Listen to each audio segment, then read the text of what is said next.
What if everything you've been taught about life is complete bullshit? Don't try. These two words are carved into Charles Bukowski's grave, the writer who turned everything upside down. While the world tells you try harder, work more, be successful, Bukowski says the exact opposite. And you know what? He was damn right. This man went through hell, beatings from his father, mockery, rejection, years of slave labor at the post office, hundreds of rejections from publishers. But it was pain that taught him to see the truth they've been hiding from you since childhood. Right now, you're about to learn why most people live in voluntary slavery, why your job is killing your soul, and how to stop wearing masks. This video will shatter all illusions about how you're supposed to live. Ready to see reality? Then get comfortable and don't forget to subscribe to this channel. Part 1. Don't try the sacred art of natural action. The words "don't try" that are etched into Charles Bukowski's gravestone have both puzzled and motivated folks for years. At first look, they seem totally at odds with what we know about the man himself. I mean, Bukowski put in years of hard work at his writing, juggling a relentless job at the post office, and cranking out thousands of poems and stories. He hustled, probably harder than most, to become an author. So what's with the "don't try"? Turns out there's a deeper meaning here, tapping into Bukowski's core beliefs on living life in a genuine way. In Personal Letters in his body of work, Bukowski broke down the concept of trying into two starkly different categories. One is the kind we all know: forced, frantic, and exhausting. You end up striving for things you don't really want or trying to be someone you're not meant to be. It's like swimming upstream. It just wears you out without getting you anywhere. But then there's a different kind of action, one Bukowski stumbled upon through experience. This is when something just feels so right in your gut that going after it seems as natural as breathing. When Bukowski hammered away at his typewriter, it wasn't about impressing people or measuring up to grand expectations. He was just letting whatever was inside him spill out. The words flowed through him rather than from him. To Bukowski, if you need to push yourself hard to care about something, then maybe it's not truly important to you. This realization about forced effort versus natural flow became a pillar of Bukowski's life philosophy. He noticed how people chasing after external validation, money, or status often end up anxious, miserable, and not as successful as they hoped. That desperation becomes obvious and ends up pushing away the very things they want. But when folks chase their genuine interests and follow their talent without clinging to the results, they often accomplish much more than they thought possible. The trick is to let go of that desperation, to go after something for the sheer joy or passion of it, not for the rewards it might bring along the way. Bukowski didn't come to these insights overnight. Throughout his 20s and 30s, he sent out stories that were met with a barrage of rejections. A different person might have switched gears, trying to cater to what editors wanted. But not him. He kept penning exactly what flowed naturally, even when it seemed risky or offensive. His belief was that if it was genuine enough, it would eventually find its people. He hit the nail on the head. What initially made his work hard to publish is precisely what's made it endure. His way of thinking stretches far beyond just writing. It touches every part of how one lives their life. Bukowski felt most people waste time trying to care about jobs that don't excite them, keep up relationships that feel worn out, pursue goals society urges them to want. Meanwhile, they overlook what truly enriches their lives because it doesn't seem practical or is frowned upon. This leads to a life filled with silent struggles, where you're constantly straining to feel invested in things that frankly don't matter, while ignoring those that do. The brilliance of "don't try" is that it helps you tell apart what you genuinely desire from artificial wants. If you have to keep coaxing yourself to go after something, if it feels like a chore to stay motivated, chances are you're chasing the wrong thing. But if the thought of not doing something stings more than the pain of pursuing it, if quitting on it feels like losing a part of yourself, then you've found something worthy of your attention. This natural calling is central to what Bukowski saw as living authentically. It demands a lot of bravery since it often involves not living up to what others expect of your life. Bukowski also understood that "don't try" relates to how we show ourselves to those around us. Many people try hard to be liked, say all the right things, and create a facade of success and happiness. They build these careful images to gain approval and dodge criticism, but this is draining and eventually leads nowhere productive. Living in a world where you're always checking how others react and tweaking how you act can be exhausting. Charles Bukowski did the total opposite. He just turned up as himself, with all his quirks and imperfections, not bending over backwards to explain or apologize. This realness was like a magnet. People were hooked on his work because it stood out as genuine amid all the fakeness.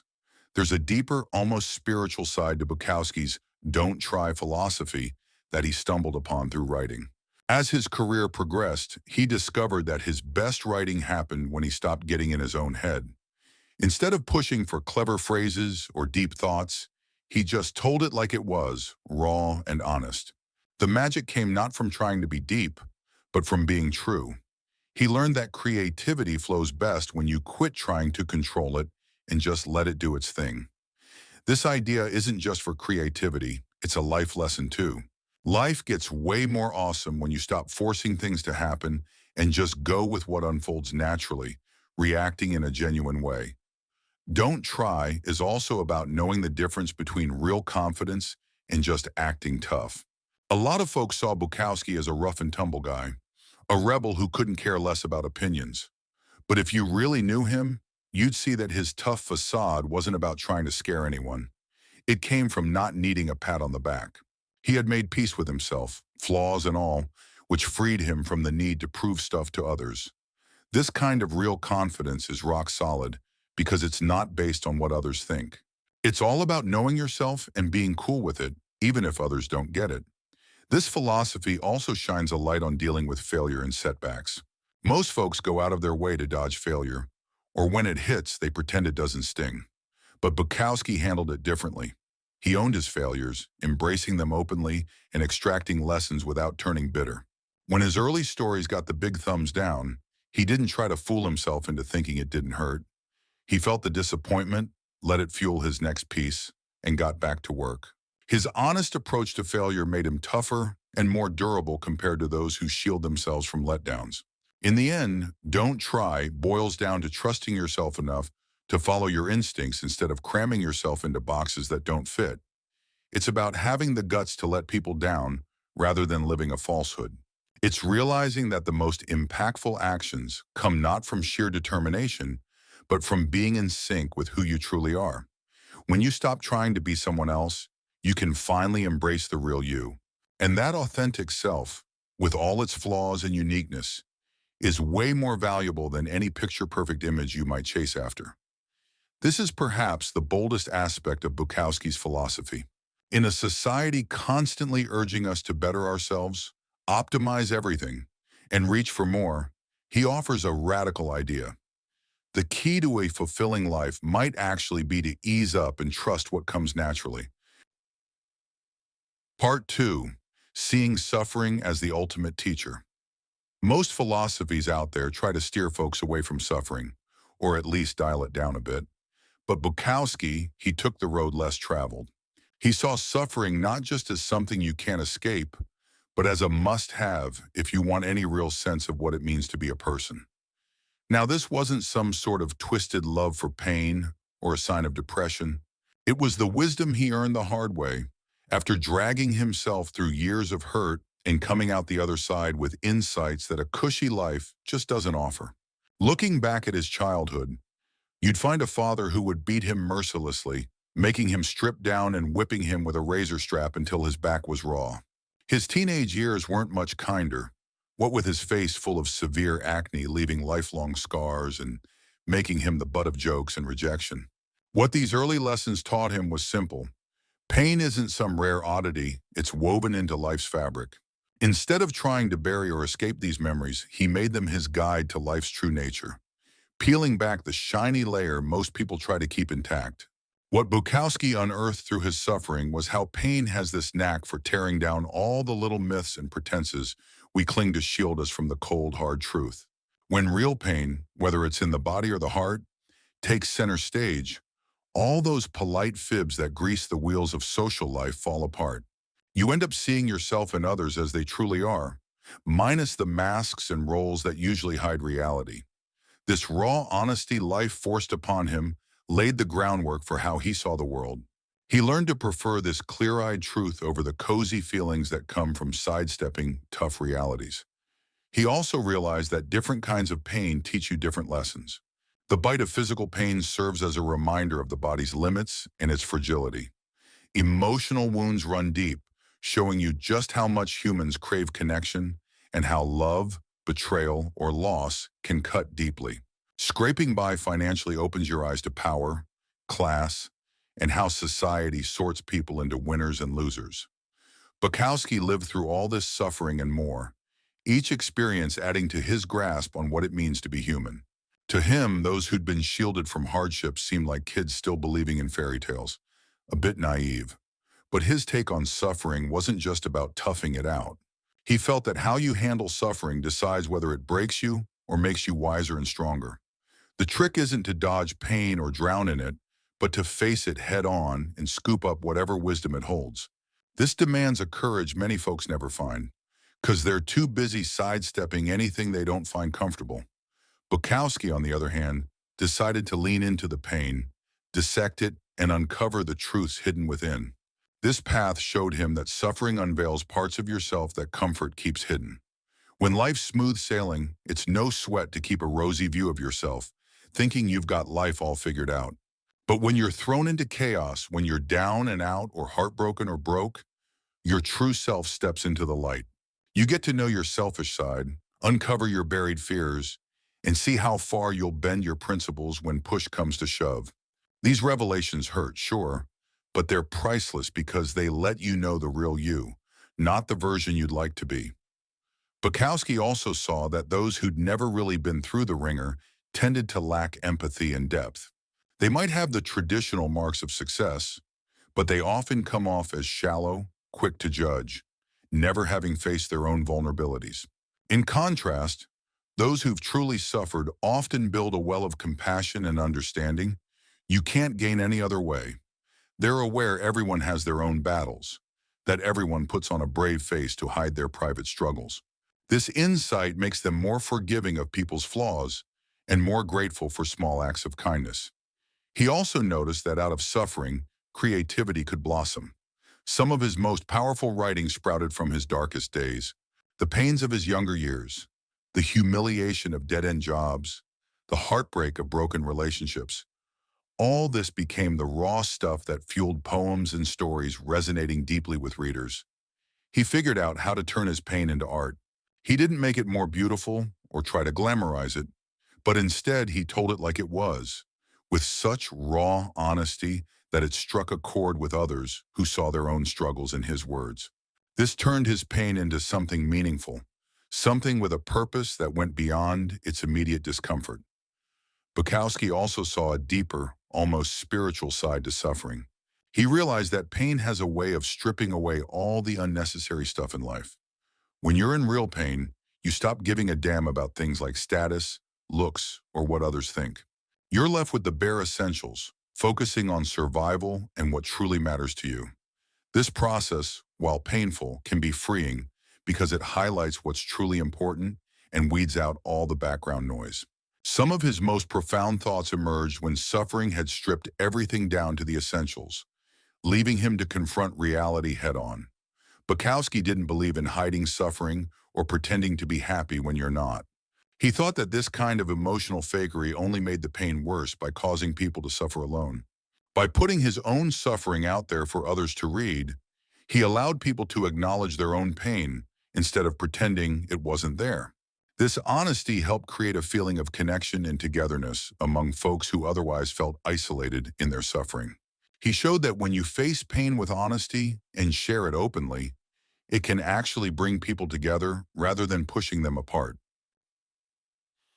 In part 3, we dive into Bukowski's lifelong struggle against the soul-sucking nature of modern work.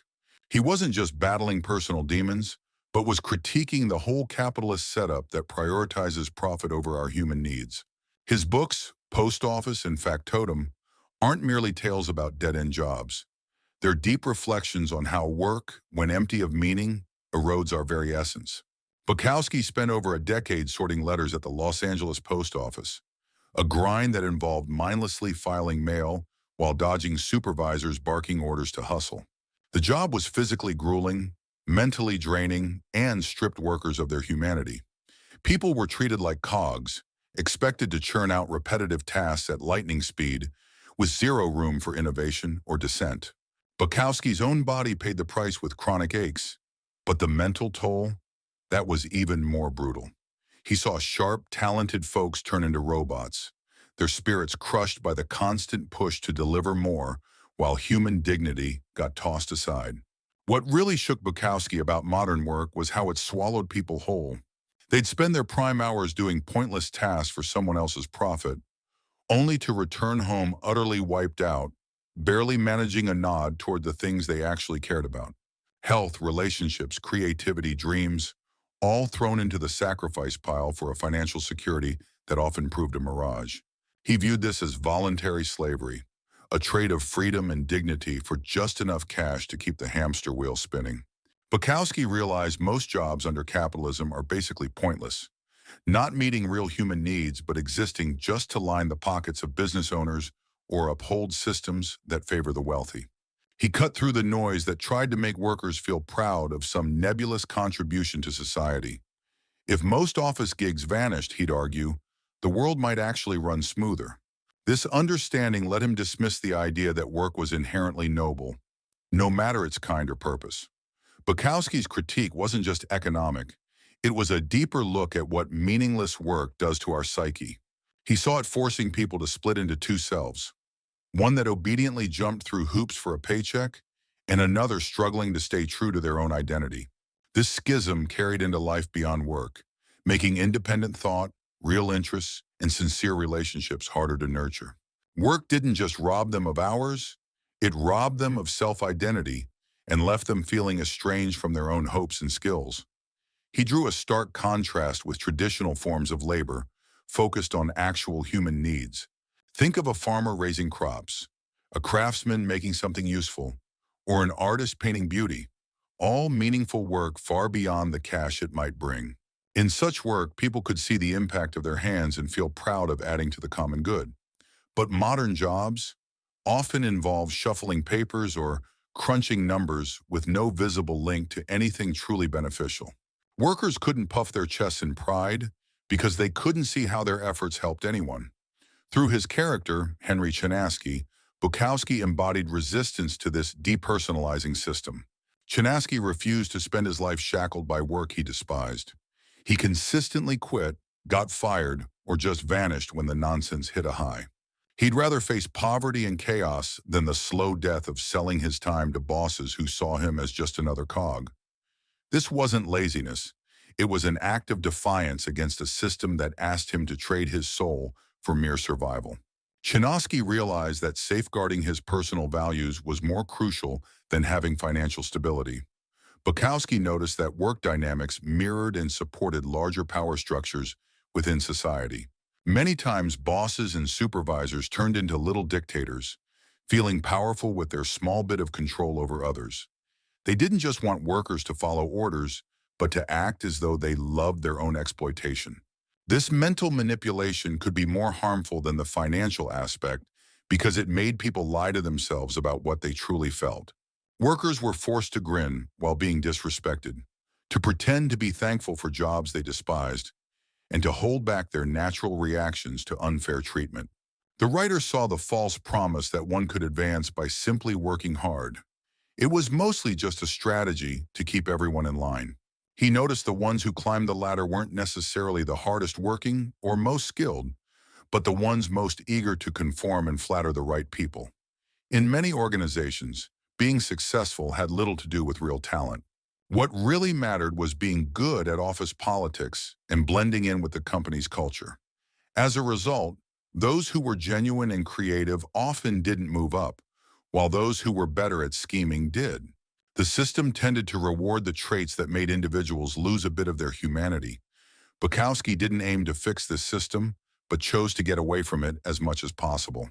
He lived frugally, steered clear of debt, and kept his needs modest freeing himself from financial burdens that would trap him in disliked jobs. Once he made it as a writer, he embraced his freedom to write truthfully about the impact of work on his life and the lives of others he knew. Gaining wealth wasn't his goal.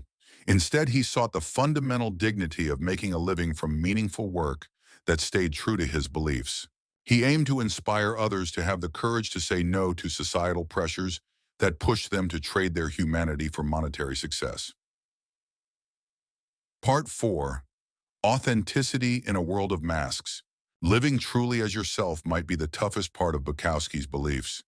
It demands a type of bravery that not many people develop. In our world, being your real self is a rebellious act. Society tends to reward those who fit in and criticizes those who stand out. Bukowski knew this very well. He experienced rejection, criticism, and loneliness for staying true to who he was. The pressure to fit in starts when we're kids. They quickly pick up on what's acceptable to parents, teachers, and friends, and hide the rest. By the time they're adults, most people are so good at acting like what society wants them to be, they forget who they really are. They know how to be the good employee or the right partner, but their true desires and feelings are strangers to them. Bukowski saw this disconnect as one of modern life's great misfortunes. What was unique about Bukowski's authenticity is that he didn't shy away from showing the less flattering sides of himself. He was brutally honest about his failures and flaws, things most people hide. While most are busy polishing their image, Bukowski laid it all out, with all of humanity's ups and downs. This genuine honesty offered his readers a mirror to their own hidden parts, creating an unspoken understanding between them. And for Bukowski, being real wasn't just about emotions.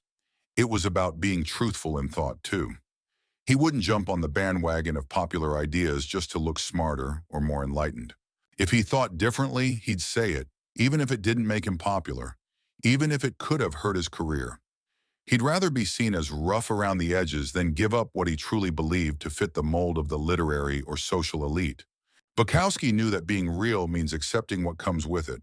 Stop pleasing everyone, and some people won't like it. Share an unpopular opinion and brace for backlash.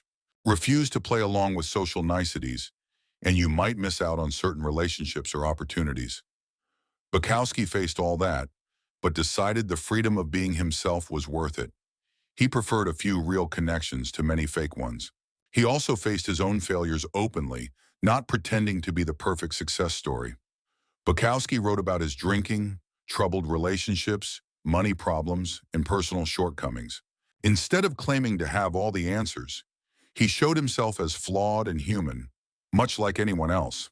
This made his observations more believable, as they came from someone still on their own journey, not a would-be expert speaking down from on high.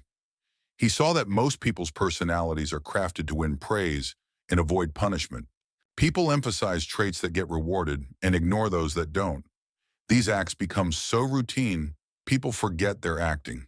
They confuse their social role with who they truly are, losing sight of their deeper, authentic self. Bukowski thought that peeling back the layers of societal conditioning took a constant effort and a readiness to challenge everything you've been told about who you should be. He noticed that different social settings had their own ideas of honesty and authenticity.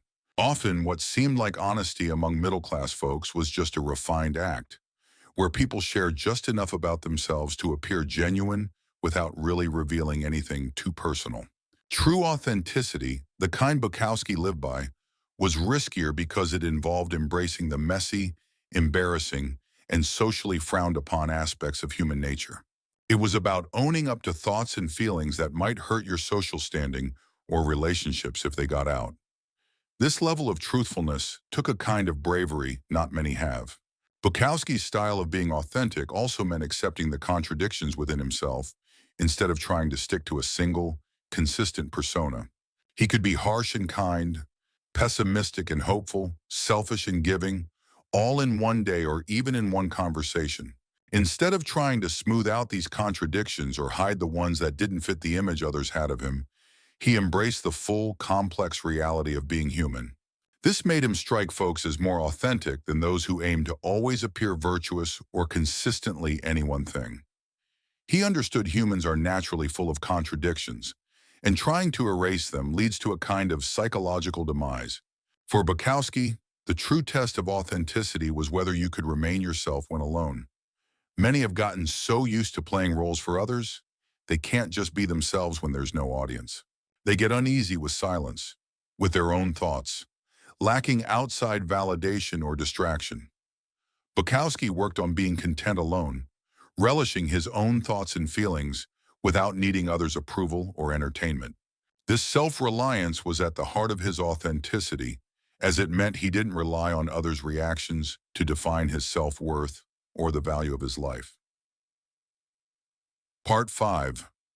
Love is a Beautiful Mess. Bukowski's take on love was carved out from a lifetime of bonds that filled him with both immense happiness and crushing heartache.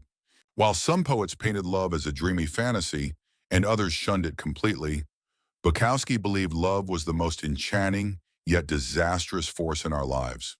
His insights didn't come from books or theories, but from roller coaster romances, painful splits, and those intense connections that could either uplift or shatter you, depending on how they played out.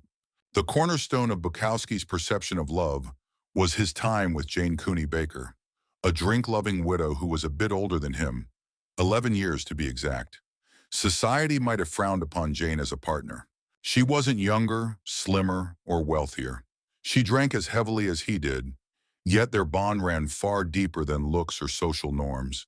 They got each other's pain, laughed at life's absurdities together, and leaned on each other in a world that hadn't been kind to either of them.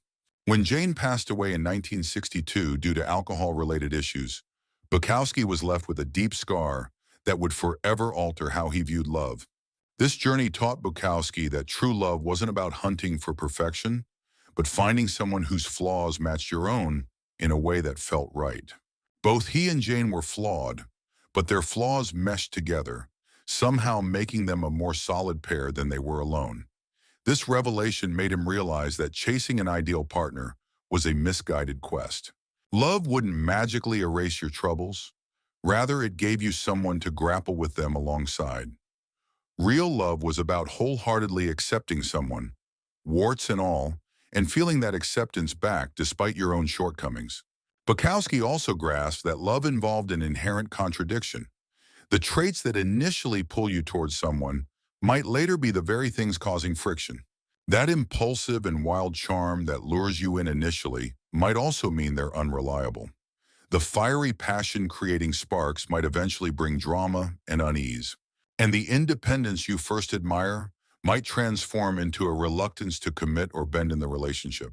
He encountered this paradox repeatedly, drawn to women who, due to those captivating traits, almost guaranteed the relationship would face hurdles. Bukowski often penned how romantic relationships seem to follow a familiar script. In the honeymoon phase, both people are showcasing their best selves, hiding away any shortcomings. This leads to a period of thrilling discovery where everything feels possible. But as time passes and true personalities come to light, disillusionment sets in. Partners come to grips with the fact that their significant other isn't the dream they had imagined, but a regular person with flaws just like everyone else. Most relationships falter in this shift from illusion to reality. Bukowski's book, Women, digs into this cycle with many relationships playing out in similar fashion. The protagonist, Henry Chinaski, meets woman after woman, enjoys brief sparks of connection, and then witnesses the bond fall apart due to mismatched desires, unrealistic hopes, or just plain human frailties. Still, rather than becoming jaded about love, Chinaski continues the pursuit. He knows that even fleeting connections provide true moments that make life meaningful. The heartache of loss is the toll for those cherished instances of closeness.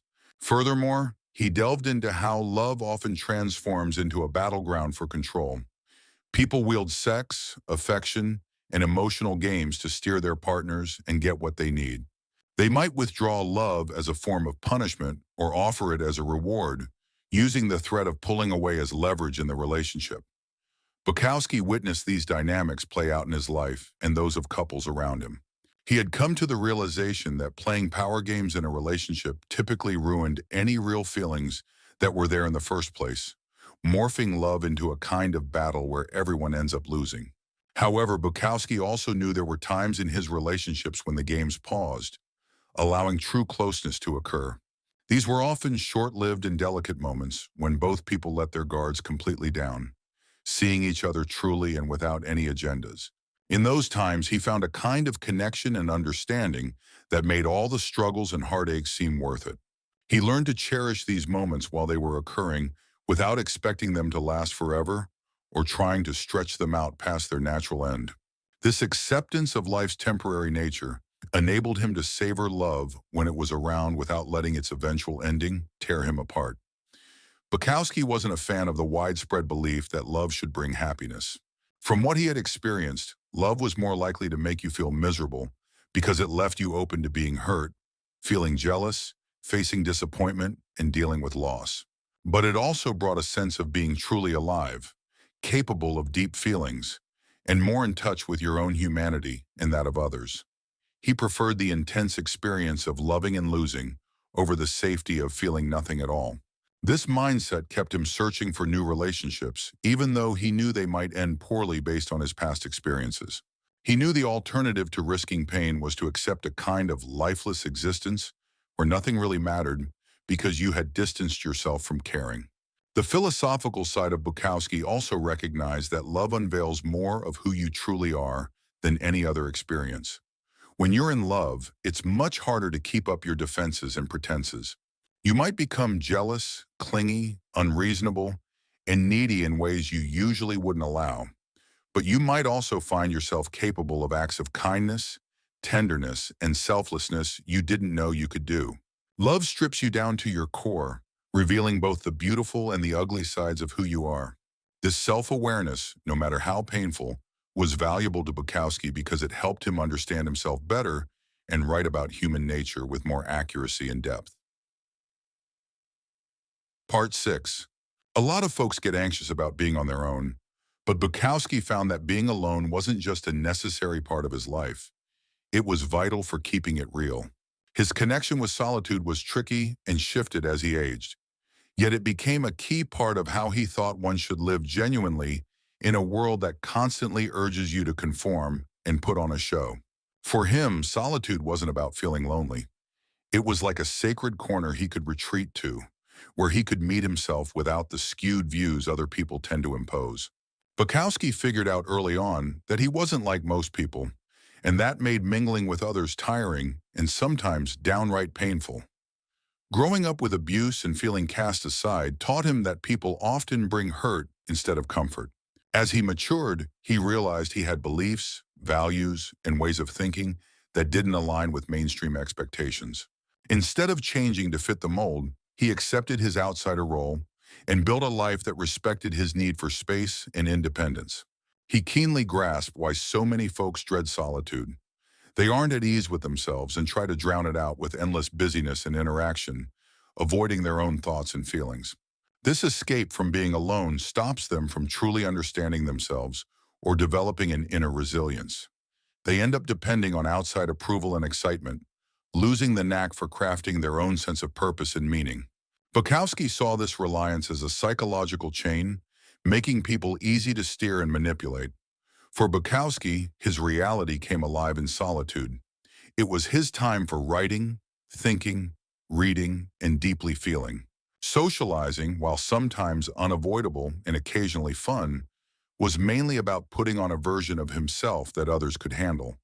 Only in his own company could he be entirely truthful, allowing his contradictions and complexities to breathe. Thus, solitude wasn't just a comfort, it was critical for keeping his identity intact. The advantages of being alone also fed into his creativity. Bukowski noticed his finest writing happened after he spent time in his natural rhythms, undisturbed by others. Even positive interactions could break this inner flow, making it tough to tap into the depths where creativity flourished. He learned to fiercely guard his alone time, even if it left folks wanting more from him. Bukowski also got that solitude helped you tell whether you wanted to be with someone or felt you had to be. When you're at peace on your own, you choose relationships out of real affection, not because you're scared of being alone. This strengthens the connections, making them genuine since they're not tainted by neediness or self-avoidance. Many people who fear being alone end up in relationships for the wrong reasons, sticking it out with partners who don't fit because it's better than facing solitude. He learned to identify between solitude that nurtures and isolation that damages. Productive solitude is chosen. It's for introspection, creativity, or just enjoying your own presence, while destructive isolation comes from fear, anger, or depression and leads nowhere positive. Bukowski dealt with both, but gradually fostered the former while steering clear of the latter. It required him to be alone without growing bitter or entirely cutting off others. Solitude further taught Bukowski about loneliness. It's the empty sense of being disconnected that can hit even in a crowd, reminding him that being alone and feeling lonely weren't the same at all. Being alone was just a physical condition that could turn into a space filled with richness, peace, and satisfaction if you learned to embrace it the right way. He realized that some of his happiest and most rewarding times happened when he was totally by himself. Diving into a good book, writing, or just watching the world go by without needing to share or explain it to anyone. The thinker in Bukowski saw that solitude was key for nurturing any kind of independent thinking. When you're always surrounded by others' viewpoints, expectations, and emotions, it can be tough to figure out what you genuinely think or feel about anything. Even when subtle and meant well, social pressure can shape your reactions and make it tricky to form real opinions on important matters. It was only in solitude that he could ponder things thoroughly, free from worrying about how his conclusions might impact his relationships or social status. This independence of thought was vital for him as both a writer and a person. Bukowski also found out that solitude was where he could truly face life's bigger mysteries. When the hustle and bustle of social life faded away, he became more aware of deep questions about meaning, mortality, and the nature of reality itself. These moments with the unknown could be scary, but they were also profound and life-changing. They reminded him that individual human stories, no matter how intense, were just a piece of a much larger cosmic puzzle that made everything clearer. This broader perspective, mostly available when he was alone, helped him stay sane and keep his humor even during the toughest times in his life. In Part 7, The Hollowness of Success and the American Dream, Bukowski lived through a time in America when the promise was that hard work, fitting in, and staying optimistic would lead to wealth and happiness. He watched this play out up close and saw that the whole American dream was not only a sham, but was also harmful to people's well-being. His critique wasn't just about money, it touched on psychology and philosophy, pointing out how chasing typical success messed with people's souls, making true satisfaction a distant dream. Bukowski got that the American dream was built on some big lies about what humans are really like and what makes life meaningful. The first big lie was that happiness could be bought with more stuff. He noticed that folks who got rich often ended up more worried and less happy because they found out cash couldn't fix the deeper issues of finding meaning and making connections in life. The next lie was that having a high status and being recognized would keep people happy. He saw how successful folks got stuck maintaining images that had nothing to do with who they actually were. The third falsehood was that competing and achieving were natural drives that, if used right, led to contentment. Bukowski himself, after finding success in writing, realized how empty these achievements could feel. As his books sold and critics took notice, he found success brought its own problems. People wanted him to do the same thing that made him famous, not grow or change as an artist. They expected him to be thankful and humble, even though he knew luck had played a big role in his success. Fame also drew people who were interested in his popularity, not the real him, making it tough to form genuine connections. Bukowski saw that trying to succeed changed people in ways they didn't even notice. To hit their goals, folks often squashed parts of themselves that might get in the way. They became more obsessed with how they looked and more ready to bend their morals for a leg up. Little by little, these compromises built up until they lost sight of what truly motivated them. They'd achieved their dreams only to find they were now someone different from when they originally dreamed those dreams. The success felt like it belonged to this new version of them, not the original person. He also saw how the idea of future success justified current misery. People stuck with jobs they hated, stayed in unfulfilling relationships, and lived empty lives because they believed all their sacrifices would eventually bring them happiness. This mindset of always waiting for a better future left people spending their whole lives on the brink of living, always striving towards a tomorrow where they could finally relax and enjoy life. But when that tomorrow came, if it ever did, they often found out they couldn't enjoy simple joys or that their idea of happiness was shaped by ads and others' expectations, not their own real desires. Bukowski contrasted those consumer-driven goals with simpler joys he discovered firsthand. Things like reading a great book, writing honestly, having a real conversation, watching the sunset, or feeling at peace with yourself didn't need any money, status, or outside approval. These joys were there for anyone who chose to slow down and focus on what's really happening in their life instead of perpetually reaching for something bigger.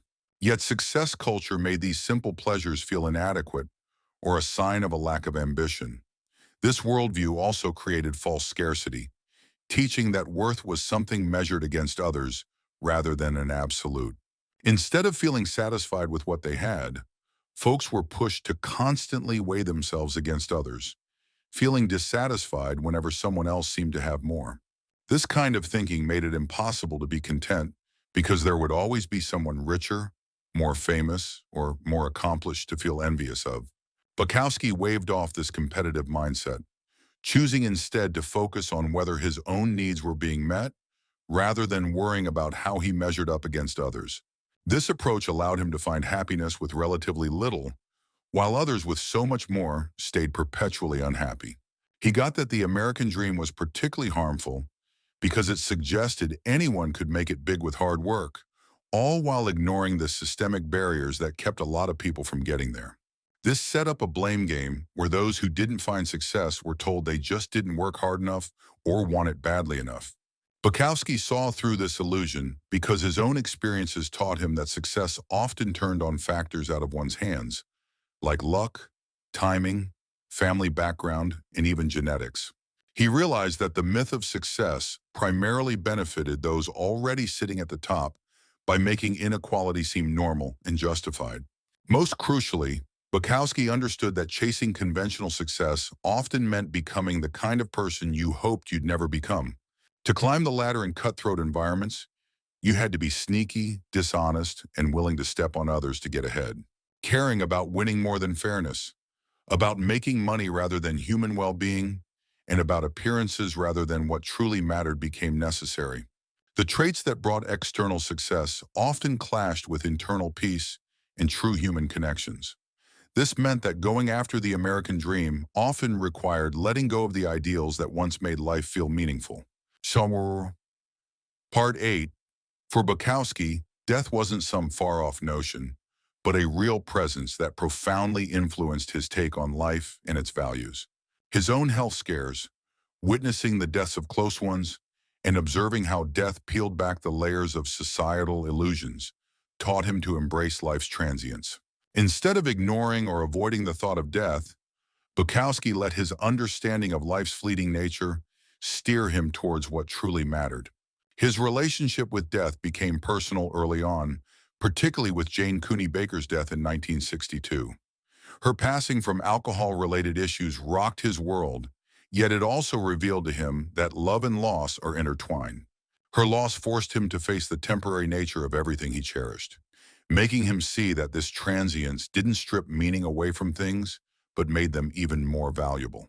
Realizing time was scarce, he learned to love more openly, aware that moments for connection wouldn't last forever. Bukowski used his understanding of mortality to cut through superficiality and focus on the real stuff in life. When you truly grasp that everyone eventually dies, all those daily worries about social status, what people think, or accumulating possessions seem trivial. This gave Bukowski clarity to concentrate on what he believed gave life meaning: genuine relationships, creative expression, and experiencing truth and beauty firsthand. Everything else was just background noise. He noticed how mortality awareness varied among people. Some tried to shield themselves with money, power, or fame, hoping it would ward off death. Others raced through life, trying to pack in as much as they could before their time ran out. Some just lived in denial, acting as though death would never touch them. Bukowski, however, embraced death as a natural part of life, using that acceptance to live more freely and genuinely. If death is inevitable, why waste time trying to please people or chase goals that don't truly matter? Bukowski's own health challenges, like surviving a major bleeding ulcer in his 40s, brought him face to face with death's clarifying power. During recovery, he realized his past worries were insignificant compared to the simple blessing of being alive. This revelation led him to ditch his post office job and throw himself into writing, accepting financial uncertainty along the way. The risk of going broke was nothing compared to the waste of spending precious time on soul-crushing work. He also reflected on how death's certainty highlighted the absurdity of certain suffering. People obsessed over embarrassments, failures, and grudges, things that would be meaningless in a few years. They let pride stop them from reconciling with loved ones. From a viewpoint that recognized everyone would eventually die, such conflicts were a colossal waste of the little time available for real connection and happiness. This cosmic viewpoint softened him toward himself and others, allowing him to focus on what could still be enjoyed or mended. Thinking about death also made Bukowski appreciate simple joys more deeply. A tasty meal, a stunning sunset, a shared laugh, or a perfect sentence held more weight when seen as finite experiences. This wasn't morbid, but truly life-affirming, as it kept him from taking good things for granted or expecting them to last forever. He learned to savor the moment rather than rush through to some imagined future satisfaction. Bukowski wasn't buying into the idea that religion offers an afterlife or that you can live on through your achievements. He didn't think dying meant going somewhere better or that his work would make his name last forever. Accepting that life ends made him focus on the here and now instead of dreaming about something beyond the grave. Since this life is all we've got, he figured it had better be enough, and he made it his mission to find ways to make it fulfilling.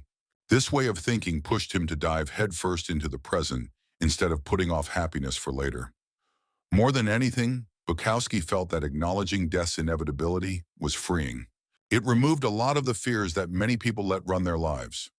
Once you come to terms with your own mortality, the fear of not fitting in, going broke, or making a fool of yourself doesn't seem so terrifying. Sure, those things might sting, but they aren't the end of the world.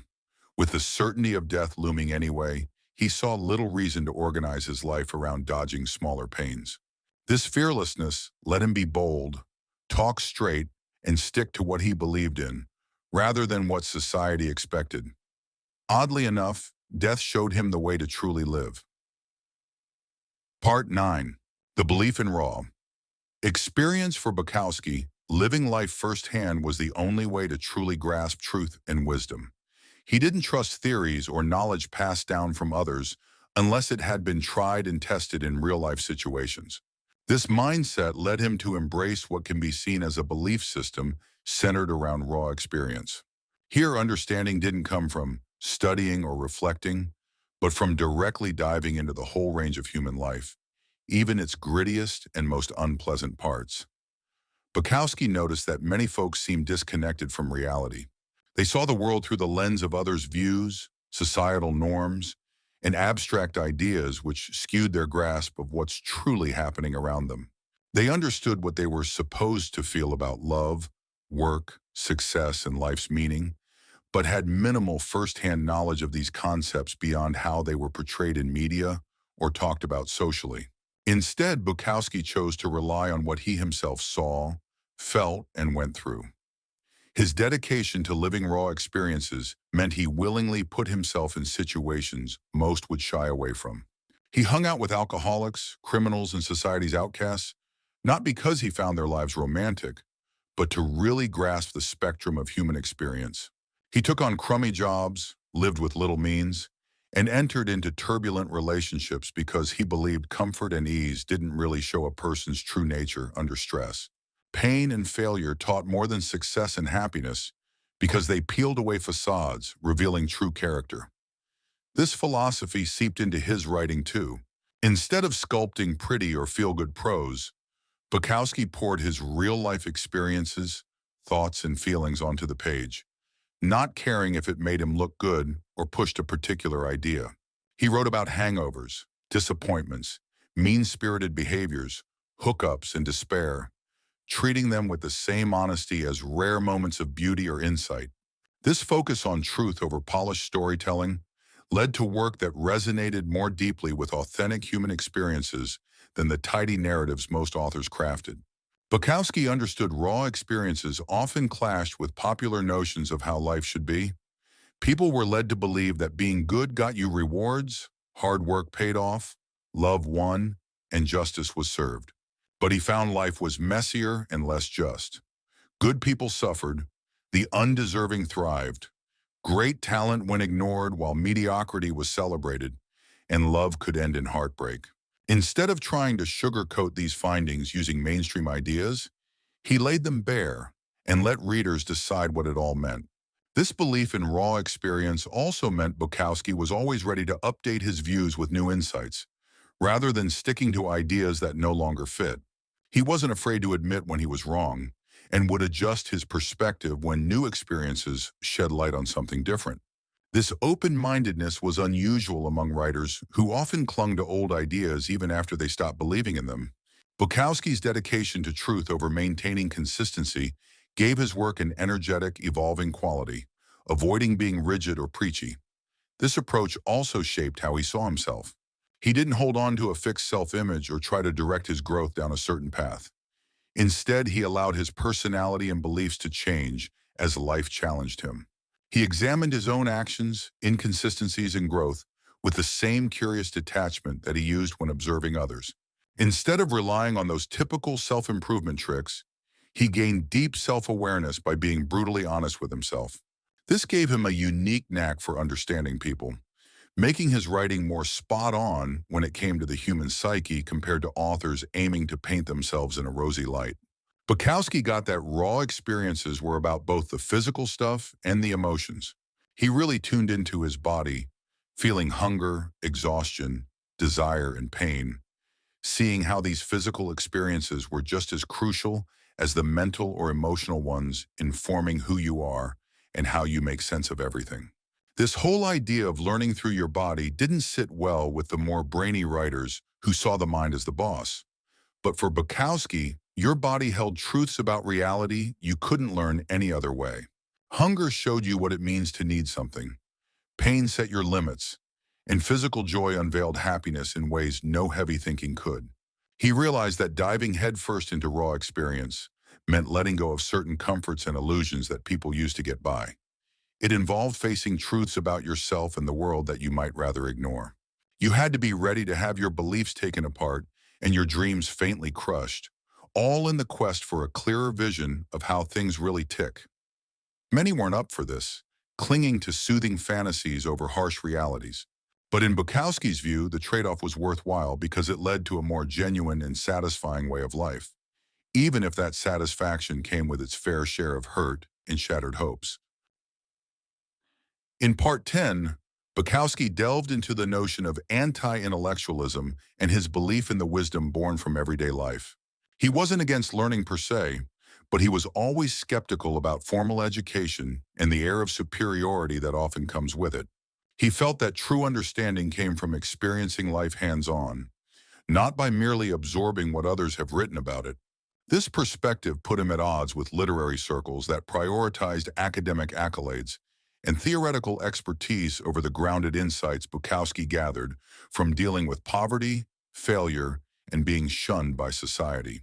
His take on anti-intellectualism wasn't due to ignorance. It was a deliberate decision to rely more on what he observed in life rather than what traditional knowledge dictated. Bukowski saw how formal education could, in some ways, disconnect people from their raw, unfiltered reactions to real-life experiences. Students are often taught to interpret the world through established theories instead of honing their own ability to see and judge. While they become adept at analyzing and sorting experiences, they lose touch with directly engaging with life without trying to fit it into preconceived molds. Bukowski considered this resulting distance between educated individuals and their authentic experiences as both tragic and ridiculous.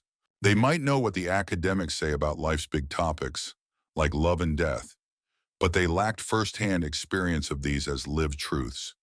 His real schooling came from rubbing shoulders with those whom society overlooked.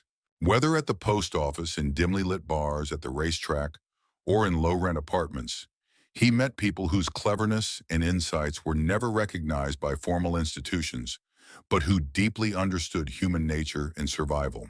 These folks couldn't rely on impressing anyone in academia.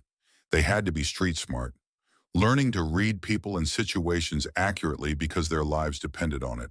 Their wisdom was forged in the fires of challenging realities. It wasn't something that could be gleaned from books. Bukowski also saw how intellectualism often served as emotional armor, shielding people from truly dealing with their tough realities. Intellectuals could dissect their problems, theorize about their relationships, and look at their suffering from a distance, which kept them from engaging with their feelings head-on. This cerebral approach hindered them from learning the valuable lessons that pain offers and from building the kind of emotional resilience that only comes from facing feelings directly. Bukowski favored the raw honesty of those who couldn't hide behind intellectual jargon. They had to meet life face first. His critique of academic analysis stretched to how art and literature were dissected. He observed scholars who would tear art apart with precision, focusing on context and symbolism, while missing the emotional impact that made these works valuable from the start. This approach treated art like a riddle to solve rather than a heartfelt communication between humans. It placed interpretation above experience and knowledge above emotion, putting a wall between the audience and the core truths great art was meant to express. Bukowski wanted his writing to touch people's hearts and gut feelings, not just their analytical minds. He understood how intellectual arrogance often stopped people from learning from unexpected sources. The insights of bartenders, factory workers, and folks on the street were ignored because they didn't have the right credentials, even though their observations about human nature were often right on the money. This kind of intellectual snobbery shut educated people off from the wisdom around them, keeping them confined to what was stamped with the approval of academic authorities. Throughout his life, Bukowski remained open to learning from anyone whose life experience had gifted them with authentic understandings of how life really ticks. He pushed back against intellectualism largely because he saw how abstract thinking often served as a cover for cruelty and harshness. It blew his mind how politicians, economists, and planners could talk about policies that wrecked real lives with the same detachment as if they were discussing moves in a complex game. They seemed so removed from the real impact their plans had, chasing after strategies that made sense on paper, but ended up causing great harm in real life. Bukowski's focus on actual, lived experiences led him to distrust approaches to human issues that ignored people's true feelings and needs. Cold, detached theories, he thought, weren't just unhelpful, but downright dangerous. He also noticed how intellectual prowess often replaced real self-awareness and personal development.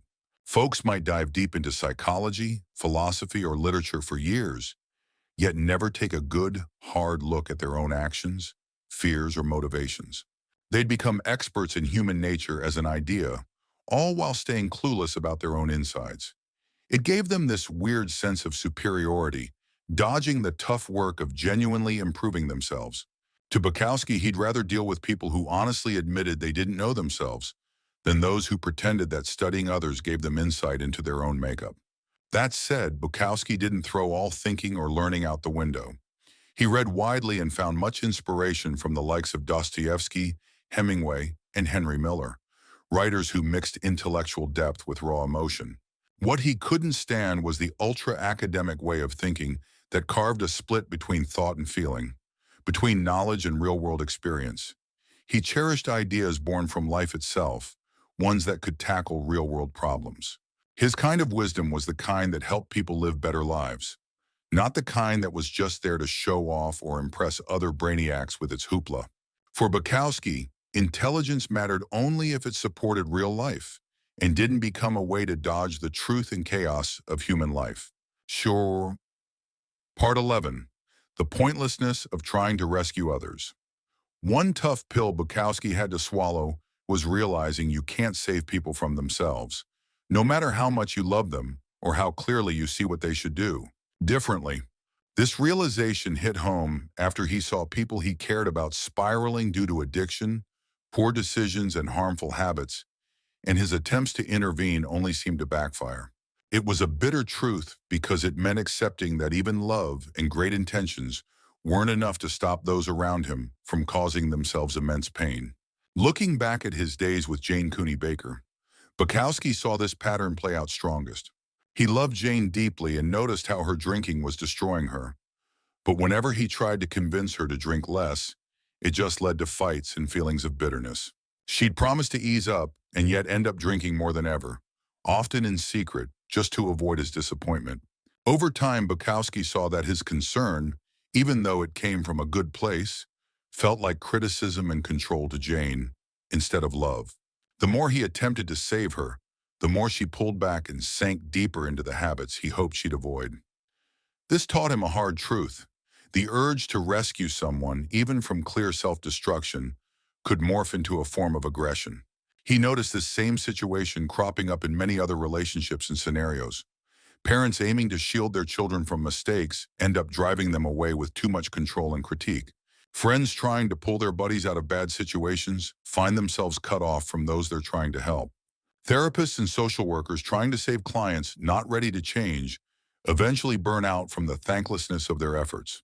Over and over, it became clear that the urge to help often said more about the would-be savior's own minds than what the person in trouble actually needed.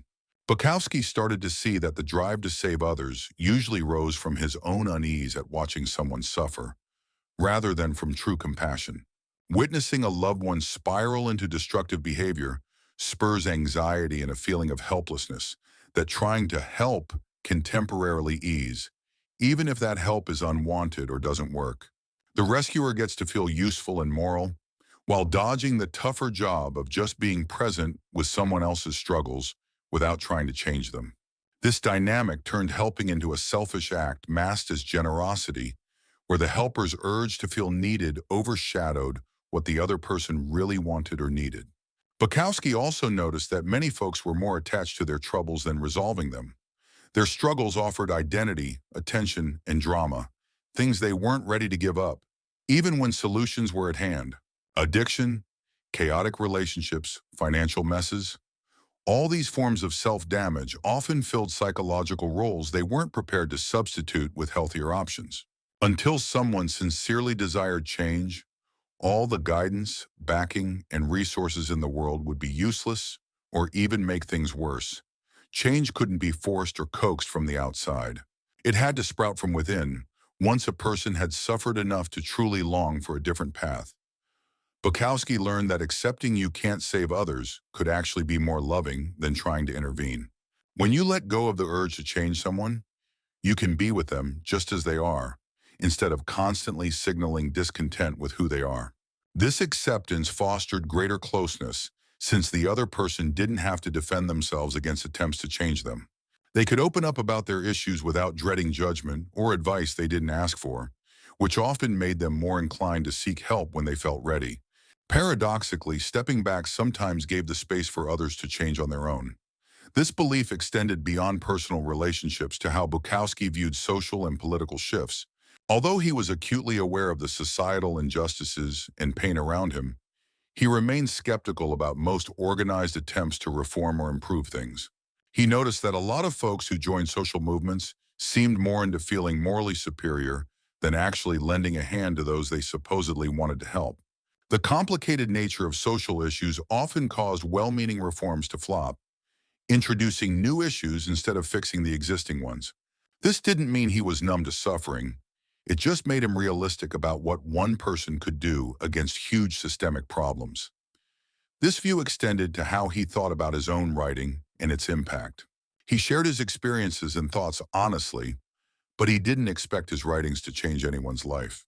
If they happened to make someone feel less alone or encourage them to be more truthful about their own lives, that was cool, but it wasn't why he wrote.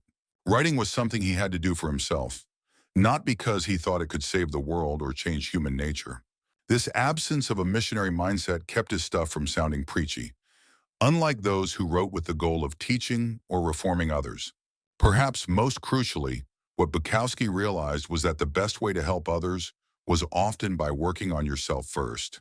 When you lived truthfully and owned your own life decisions, you set an example for others to follow if they wanted to.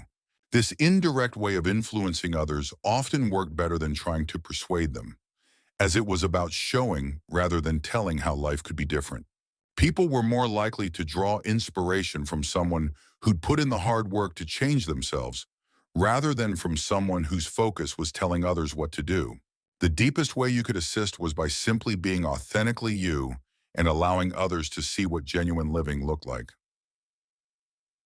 Part 12 focuses on how Bukowski's view of aging evolved over his lifetime. Initially, as a young and rebellious man, he saw getting older as a form of surrender. But over the years, he grew to find unexpected wisdom and even tranquility in aging. This shift in perspective on growing old became a key aspect of his philosophy, showing how experiences can change not just what you know, but your whole approach to living. Unlike some authors who hit their peak early and rehashed the same ideas later in life, Bukowski kept evolving, even into his 70s. When he was younger, Bukowski thought of aging as the downfall of everything exciting in life. To him, getting older meant compromising, becoming boring, and watching your dreams and passions fade away. He loathed the middle-aged people he saw, considering them cautious, dull, and lacking spirit. He was determined not to become like them, even if it meant dying young to avoid losing his edge. This mindset led him to live recklessly, drinking heavily and taking risks as if he were in a race against time to squeeze every experience out of life before age could dull his senses. However, as Bukowski himself grew older, he realized that many of his early ideas about aging were wrong. Instead of losing his ability to experience life deeply, he found that age brought a different kind of depth and appreciation that youth couldn't reach. The frantic urgency of his younger years shifted to a more laid-back and thoughtful way of living. He began to enjoy simple pleasures he'd once brushed off as dull, like a quiet evening at home, a good meal, or deep conversations with his wife, Linda Lee. These moments became more fulfilling than the wild times he'd chased in his 20s and 30s. Getting older also gave Bukowski a kind of freedom that younger folks rarely feel. With age, as he became less physically attractive and sexually driven, he was finally freed from many of the social games and performances that had complicated his relationships in the past. Women who showed interest in him later in life cared more about his mind and character, rather than seeking thrills or adventures. This allowed him to form genuine connections based on compatibility and mutual respect, rather than fleeting passion. He found it liberating to no longer feel the need to prove his desirability or vie for romantic attention. With age, Bukowski gained a new perspective on the struggles and obsessions that had consumed him in his younger days. Challenges that had once seemed monumental and pressing became clear as temporary phases that resolved themselves naturally without any heroic efforts. This bird's-eye view of his own life's journey made him more patient with current challenges and more assured that they too would eventually work themselves out in some way. He learned to differentiate between issues needing immediate attention and those that just required time to sort themselves out. This patience turned out to be perhaps the greatest gift aging gave him. Bukowski also found that, contrary to popular belief, his writing got better with age. His later works showed a depth and emotional richness that his earlier, albeit energetic and original writings lacked. With decades of living under his belt, he had a broader base to draw from and a richer understanding of human intricacies. He could tackle themes like love, loss, and mortality with an authority that only comes from having lived through these experiences repeatedly. His writing became sharper and more precise, using fewer words to convey more meaning and shedding the verbal excesses of his younger style. The physical limitations of aging taught Bukowski important lessons about adjusting and accepting. As his body became less dependable and his energy waned, he had to be more choosy about how he spent his time and focus. Oddly enough, this selectiveness improved his life by ensuring he concentrated on what really mattered and let go of activities and relationships that didn't hold true significance for him. As he got older, he discovered how to turn down social invites, job offers, and personal requests that he would have once found impossible to refuse when he cared more about making others happy. Physical limitations ended up being a good way to set clear boundaries and focus on what truly mattered. Aging also shifted how Bukowski thought about death. It moved from being a scary concept to something he accepted. As more of his friends and peers passed on and his own health issues grew, death felt less like a far-off notion and more like a part of life. This closeness to mortality helped him see clearly what he wanted to achieve with the time he had left and ease the anxiety about long-range plans that used to bother him. If you might not be around in a few years, worrying about issues that develop over decades or making big plans for the future seems pointless. This focus on the here and now made the time he had left feel richer and more significant. What surprised him most was how growing older brought a sense of peace he hadn't known before. The rage and restlessness that fueled much of his early work softened into acceptance and even some contentment. He stopped pushing so hard against life's limitations and injustices, realizing that happiness often comes from accepting reality. This wasn't about giving up, but rather understanding that some fights aren't worth the effort and that working with what life offers can lead to satisfaction. As an older man, Bukowski was calmer and wiser than his younger, rebellious self. Yet he kept enough grit to ensure his writing remained truthful and engaging. Getting older also led him to value the different stages of life, rather than seeing them as just a march toward decline. While youth had its perks like energy and endless possibilities, age brought wisdom and a new perspective that were just as important. Instead of lamenting what was gone, he learned to treasure what he had gained by living long enough to truly understand life. This broader view of life's journey made him more compassionate towards people of all ages and allowed him to find meaning in whichever phase he was in at the time. Part 11. For Charles Bukowski, putting words on paper wasn't about chasing a career or seeking fame. Instead, writing was as vital to him as eating, finding shelter, or even breathing. He felt that without this way of channeling his experiences into words, he would have ended up losing his mind or worse, long before he ever tasted any kind of success. He saw art as an emotional lifeline, not just a fancy cultural pastime, and this shaped how he tackled his work and what he hoped it achieved for both him and his readers. Bukowski figured out early on that when he captured his life's events through writing, it helped him make sense of and endure situations that might have otherwise crushed him. Whether it was the rough times with his father, feeling like an outsider, enduring soul-crushing jobs, or dealing with heartbreak, he found that narrating these events in an honest way made them more manageable. His writing wasn't about self-improvement or healing in the traditional sense. Instead, it was about turning raw life into something that could be analyzed, comprehended, and shared with others facing similar hardships. By writing, he gave form and meaning to events that initially seemed chaotic and unimportant. Bukowski saw art as a bridge that could connect the lonely spaces in life with meaningful interactions. Through his writing, he reached out to people with similar stories and emotions, but without the need for the compromises social interactions often demand. His books allowed him to voice thoughts that were too raw or complicated for regular dialogue. Readers could delve into his perspectives privately, without the burden of having to respond right away or worry about his reactions to their replies. This created a unique kind of closeness that felt more real than most face-to-face relationships because it relied solely on shared honest expressions, free from social expectations. Additionally, Bukowski treated art as a means of capturing and preserving the stories of those often overlooked. People living on the fringes, the everyday workers whose tales rarely make it into history books. He believed his writing bore witness to a way of life and a point of view that mainstream culture tended to ignore. His words aimed to build a library of experiences that might help readers in the future see what it was like to live at society's margins in mid-20th century America. For Bukowski, art wasn't just about highlighting the invisible or forgotten. It was his way of affirming his existence and value in a world that often seemed blind to them.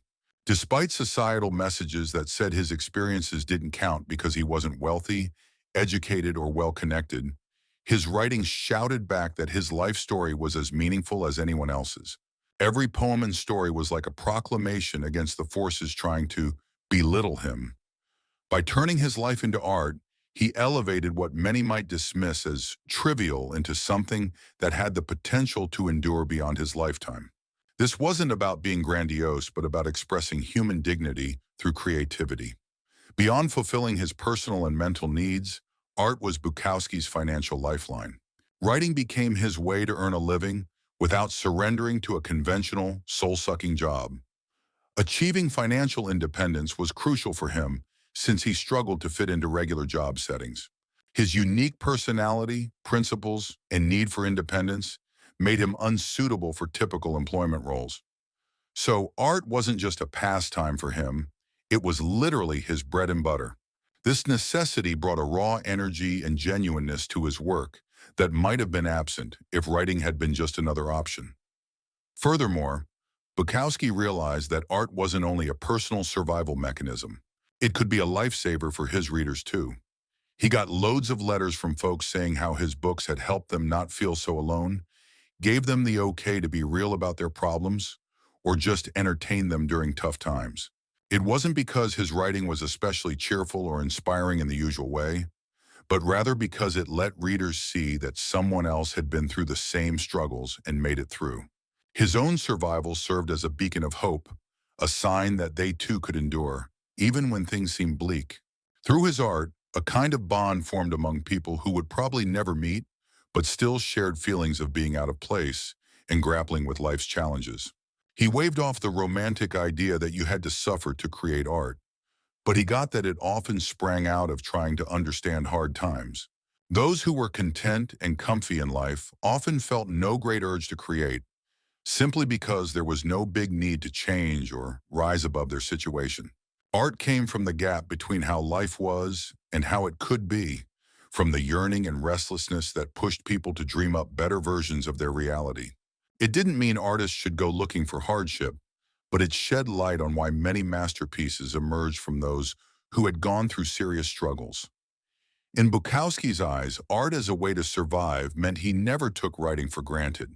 He knew creativity was delicate and could be squashed by bad circumstances, the wrong mindset, or too much pressure. This made him really careful about his writing process and wary of anything that could mess it up. He stayed clear of literary circles, academic jobs, and other paths that might have boosted his career, but risked his genuineness or freedom to create. For him, keeping the ability to write truthfully mattered more than the typical trappings of success as a writer, because art was too crucial to his survival to sell out for external rewards. Chapter 14. Laughing at Life's Absurdities. Even though his work often felt drenched in gloom, Bukowski had this incredible knack for seeing the humor in how utterly nonsensical life can be. He grasped that many things that make you cry one day could just as easily make you laugh if you shift your perspective. It wasn't like he was laughing because he was trying to hide bitterness. Rather, he truly got how wide the gap was between what we think we are and what we actually are. This sense of humor became a lifeline for him and a way to make even his bleakest ideas easier for readers to swallow. Bukowski loved poking fun at the ridiculous lengths people would go to for holding on to some semblance of dignity in situations where dignity seemed impossible. He'd write these funny stories about his own attempts to look polished or in control when he was clearly out of his depth. By laughing at himself, it was like he gave himself the green light to laugh at others too, without being mean about it. His jokes didn't stem from thinking he was better, but from realizing we're all a bit foolish in the same way. We're all just getting through life with bits of the truth and huge egos, making the humor connect beyond personal stories. He found particular joy in highlighting how different what institutions claim to be is from how they really operate. Take the post office, boasting about efficient mail delivery. Bukowski's time there was more about encountering chaos, power trips, and outright silliness. Universities, supposed temples of wisdom, but he saw them as places where people collected degrees without genuine learning. This wasn't out of spite, it just showed how people love justifying what they're already doing. The real joke was how seriously folks took these clearly flawed institutions. Bukowski also got a kick out of the predictable messes people made in love. Folks always thinking this new romance would break the cycle of past heartbreaks, just to make the same mistakes with someone else, falling for make-believe instead of reality, ignoring big red flags. then acting surprised when things fell apart. And this was funny because, well, Bukowski included himself in the mix of hopeless romantics, tripping over the same mistakes again and again. Instead of making it tragic, he turned it into a fond chuckle at our relentless optimism. To him, the ultimate joke laid in how life itself appeared rigged to never quite align with human hopes and dreams. People yearned for certainty in a capricious world, enduring meaning in a transient life, and a purpose in a universe that couldn't care less. Rather than getting upset, Bukowski found the dark, cosmic humor in accepting things as they were. It was amusing how beings who could imagine paradise were stuck in a world that wouldn't grant their wishes. This mismatch was funny, and laughing at it was wisdom in disguise. His humor was also a tool to pop the bubbles of self-importance that humans love to inflate. People took themselves way too seriously while chasing after things that, when you get down to it, didn't matter, or while faking social facades. His jokes knocked wind out of bloated egos, reminding everyone that beneath the show, we're all just creatures trying to live and pass on our genes. And this wasn't done to be mean, but to give a sense of relief from pretending to be something we're not. For Bukowski, humor was like a spoonful of sugar, helping hard truths go down a lot smoother. Going straight at life's toughest realities often left people in denial or despair. But if you wrap those truths in laughter, people could handle and even appreciate them. Laughter puts a bit of distance between us and our troubles, making it easier to tackle tough topics without feeling overwhelmed. This is why comedy often works better than tragedy at teaching us things. It doesn't hit our defenses head on, allowing fresh ideas to sneak in without fighting against our usual resistance to uncomfortable truths.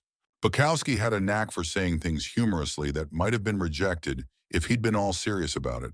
His humor had this universal appeal, poking fun at both highbrow intellectuals and ordinary folks, artists and laborers, lovers and foes. All those interesting humans, in other words. What they had in common were the basic quirks and contradictions of being human, which Bukowski felt spanned all social and cultural divides.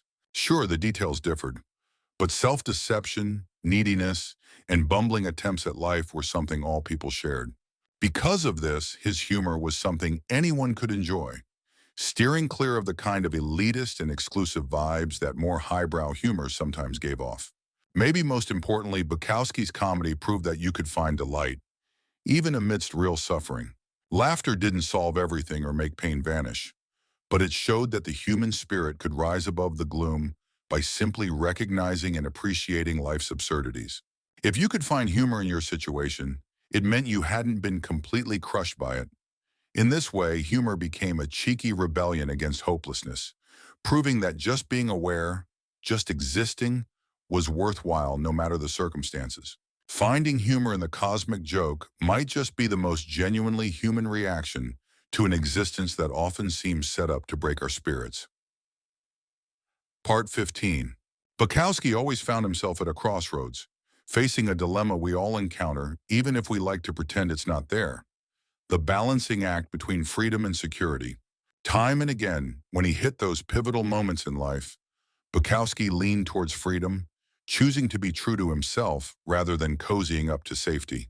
He was a guy who picked independence over fitting in, and this choice wasn't just about shaping his outward life, but also formed a big part of how he thought about what really makes life worthwhile, as opposed to what might just be the cost of trying to fit into the usual success mold. A prime example of this came when Bukowski's writing finally started bringing in some cash in his 50s. He could have used that income to secure a more stable lifestyle, maybe buy a house, network with publishers, and build a solid literary brand for ongoing income. But nah, he stuck to his simple living, dodged professional ties, and didn't tweak his writing to please publishers or critics. He got that playing by the literary world's rules might mean losing the genuine voice that made his work click in the first place. Bukowski saw most folks doing the opposite, swapping their freedom and realness for a shot at safety and social approval. They took on jobs they didn't love, got into relationships that felt hollow, and lived lives driven by others' values, not their own. To them, trading freedom for security seemed worth it, especially when survival fears or worries about social snubbing came into play. But Bukowski noticed that this so-called security often vanished like smoke. Jobs ended, marriages crumbled, and social standing could be fleeting, leaving them stuck without either freedom or safety, just memories of what they surrendered. He knew opting for freedom meant facing different dangers than going for security. Choosing independence and staying true to oneself could lead to being broke, lonely, and getting left out socially. Opting for acceptance and security could make you lose touch with yourself, ending up in a life that felt empty despite looking successful on the outside. Both roads had genuine risks, but Bukowski felt that the gamble for freedom was more honest and easier to handle in the long run than the risks tied to security. He'd take being broke but true over being wealthy and fake any day, since he cracked that being true to oneself is key to any real happiness life might offer. This way of thinking carried into how he approached relationships too. Bukowski picked partners and friends based on real connections and genuine feelings, not on what they could offer socially or emotionally. He didn't shy away from ending relationships that got comfy but lost their realness, even if it meant facing loneliness. He'd rather roll solo with all its uncertainties than stick with relationships that made him fake it just to avoid loneliness or conflict. This wasn't due to a lack of valuing human bonds, but because he knew true closeness came only when people showed their real selves, not some polished mask to dodge conflict or rejection. Bukowski also steered clear of the security nets groups or movements could offer if he just went along with what they expected. He might have easily found a place among political groups, literary free spirits, or working-class heroes by buying into their beliefs and causes. Yet joining a group often demanded giving up some personal judgment in the natural gut response to life's twists. He valued thinking independently far too much to trade it for the comfort of a group's ready-made views, even if they mostly matched his own beliefs and concerns. To him, having the freedom to think without boundaries was way too valuable to swap for a sense of belonging. Bukowski saw that juggling freedom and security wasn't just about choices out in the world, but also about what went on inside a person's mind. Figuring out how to juggle your need for safety and acceptance with your desire for being true to yourself and standing your own ground isn't easy. Some folks deal with this inner conflict by simply favoring one side over the other. You end up with people who either ditch all the usual social rules or those who give up on personal dreams and just go with the flow. Bukowski, on the other hand, didn't want to pick sides like that. He aimed to cater to both sides without letting either take over, which meant he was always working on finding the sweet spot between speaking his mind and keeping up with social duties. This balancing act was something he constantly worked on, getting better at it with more life experience and understanding of himself. His decision to choose freedom over playing it safe came from grasping that, in the end, what really mattered would be quite different. Once you've left this world, no one would really obsess over how much cash you'd stashed away, the job title you'd climbed to, or how spotless your reputation was. But those moments of living with truth, feeling genuinely and expressing said truth would stick around in their significance. When you think of life's inevitable end, the illusion of security gets unmasked, whereas freedom holds its worth for as long as you're alive and kicking. This understanding made picking freedom easier because it shed light on which values would last and which ones were just what society told you to worry about. Bukowski also understood that his choice for freedom was partly possible because he didn't carry the weight of responsibilities for others, like family or dependents. People wrapped up in looking after others often didn't have the luxury to put personal truth over the safety net their responsibilities demanded. Not having kids or hefty financial duties meant Bukowski had more freedom in choosing how to live, a privilege not everyone shared. Yet he noticed that plenty of people hid behind their responsibilities, pretending they had no choice but to compromise, when in reality, fear or laziness was their reason. The trick was to be real about when security truly mattered, and when it was just a cop-out to dodge the daring leaps authentic living could demand. True freedom was about owning up to your choices instead of blaming them on the cards you were dealt in life. Section 16 delves into Bukowski's evolving thoughts on genius and the nature of creative flow. Throughout his career, he grappled with the idea of genius, starting with resentful views toward those who gained fame, eventually moving towards an understanding of creativity as a long-term pursuit. Bukowski's understanding didn't come from studying art theories. It came from his own daily grind as a writer and through figuring out what fueled or impeded his ability to create genuine work. This hands-on discovery proved more insightful than any theoretical debates about what sparks art. In his early days, Bukowski was deeply frustrated by the disconnect between his writing being overlooked and the success of writers he deemed less talented. He couldn't wrap his head around why mediocre writing was being published and celebrated, while his raw and potent work was shunned. This frustration fueled his beliefs about genius being overlooked and genuine artists being suppressed by biased systems. While there was a kernel of truth in his thoughts, these theories also operated as personal defenses, enabling him to bolster his self-worth during long stretches of rejection. Believing in the genius narrative helped him keep pushing forward, even when the world seemed to suggest his work didn't matter. As he matured and gained wider recognition, Bukowski's view on creativity transformed into something more refined and down-to-earth. He came to understand that any natural talent he had mattered less than his dedication to the routine of writing, regardless of feeling inspired or not. If there was such a thing as genius, it wasn't about sudden bursts of brilliance, but about staying committed and sincere. The writers who left enduring marks were those who kept writing through self-doubt, criticism, and seeming failures, rather than those waiting for inspiration to strike. This disciplined approach was something anyone could learn and nurture, not some mystical trait reserved for a chosen few. Bukowski found his best work sprang forth when he didn't overthink it and let his true voice flow unencumbered by his conscious worries. This required a blend of relaxed focus, steering clear of both laziness and forced toil.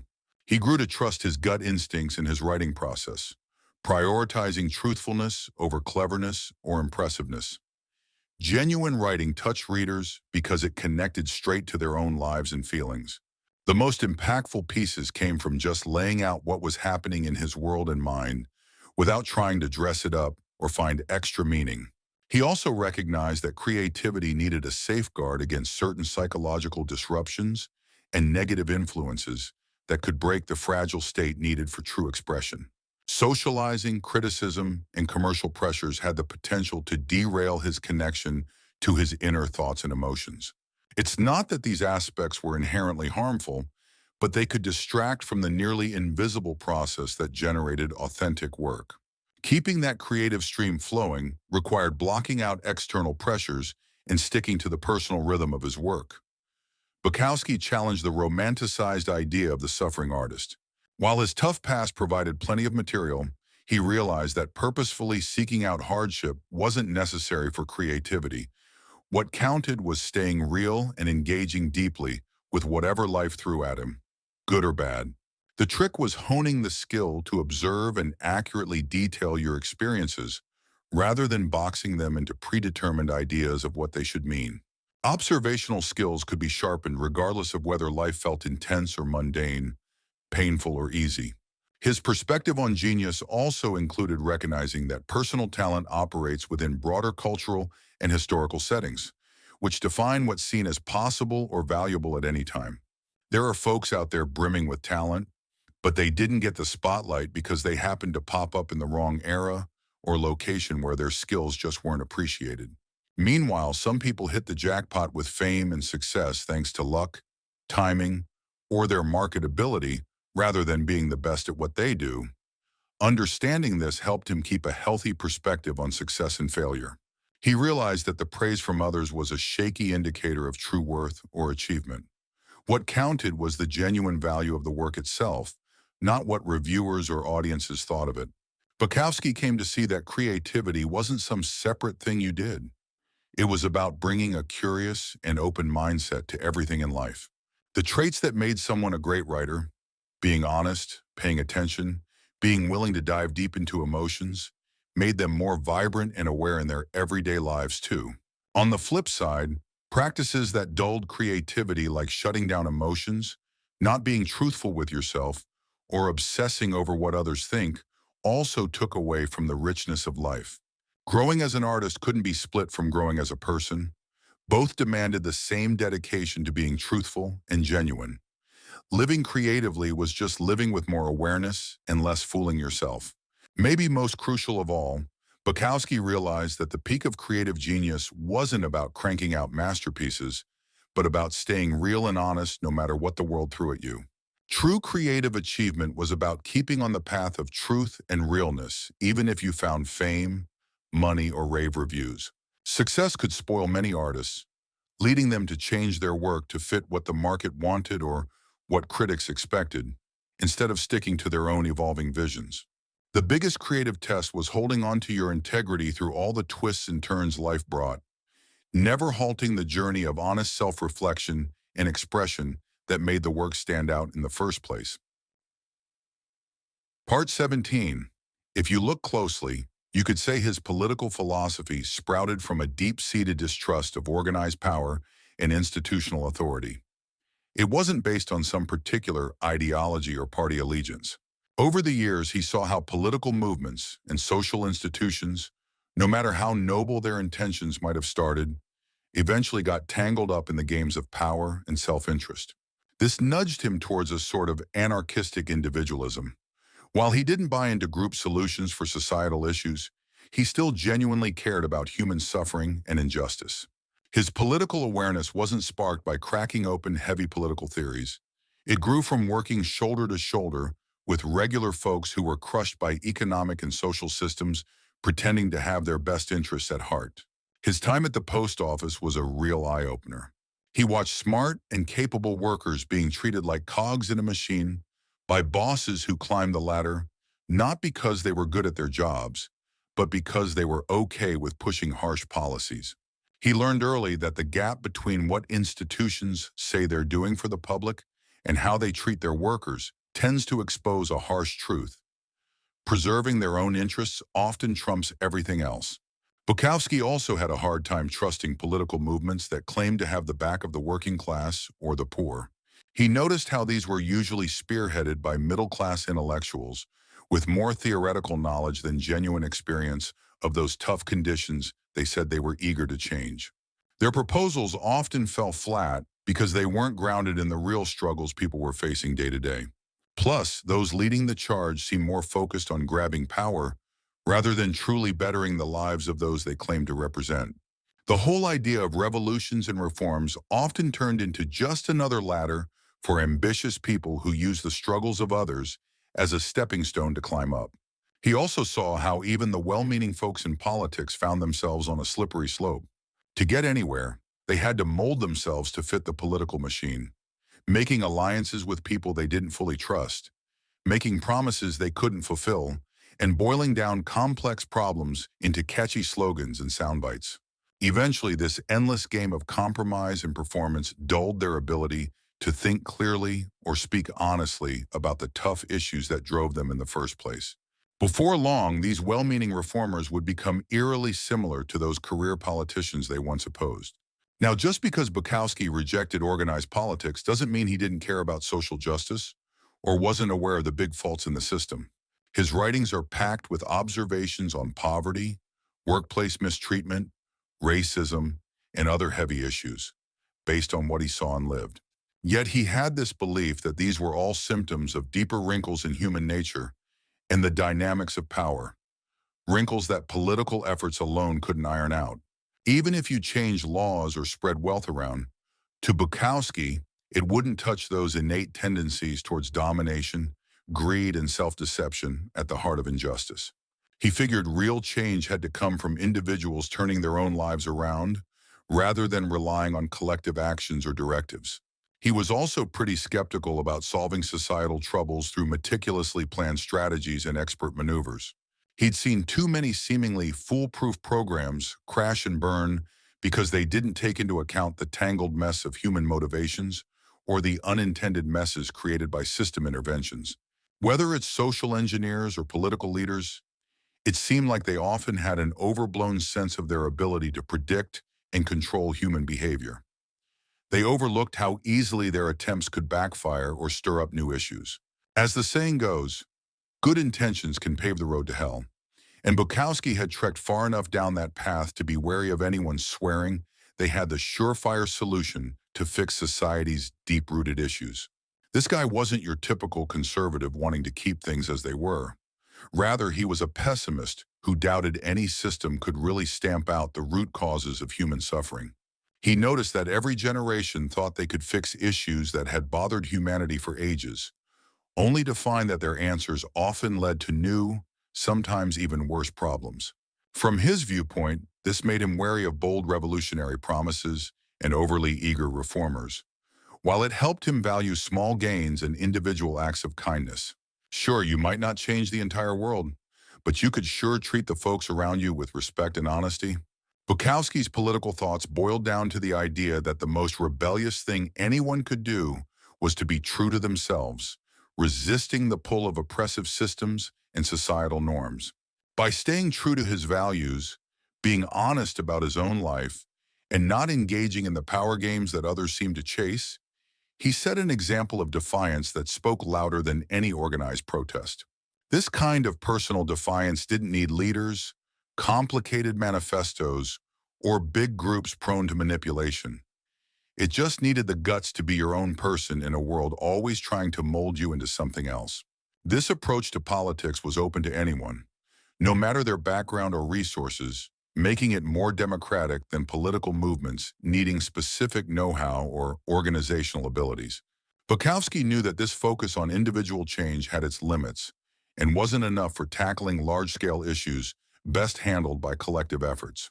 Still, he felt that without people dedicated to truth and authenticity, group actions would fall into the same traps that messed up past reforms. Any fair society needed to be built on folks ready to be honest and resist corruption in their lives. Until enough people reached this level of integrity, political fixes would just scratch the surface, leaving deeper issues untouched.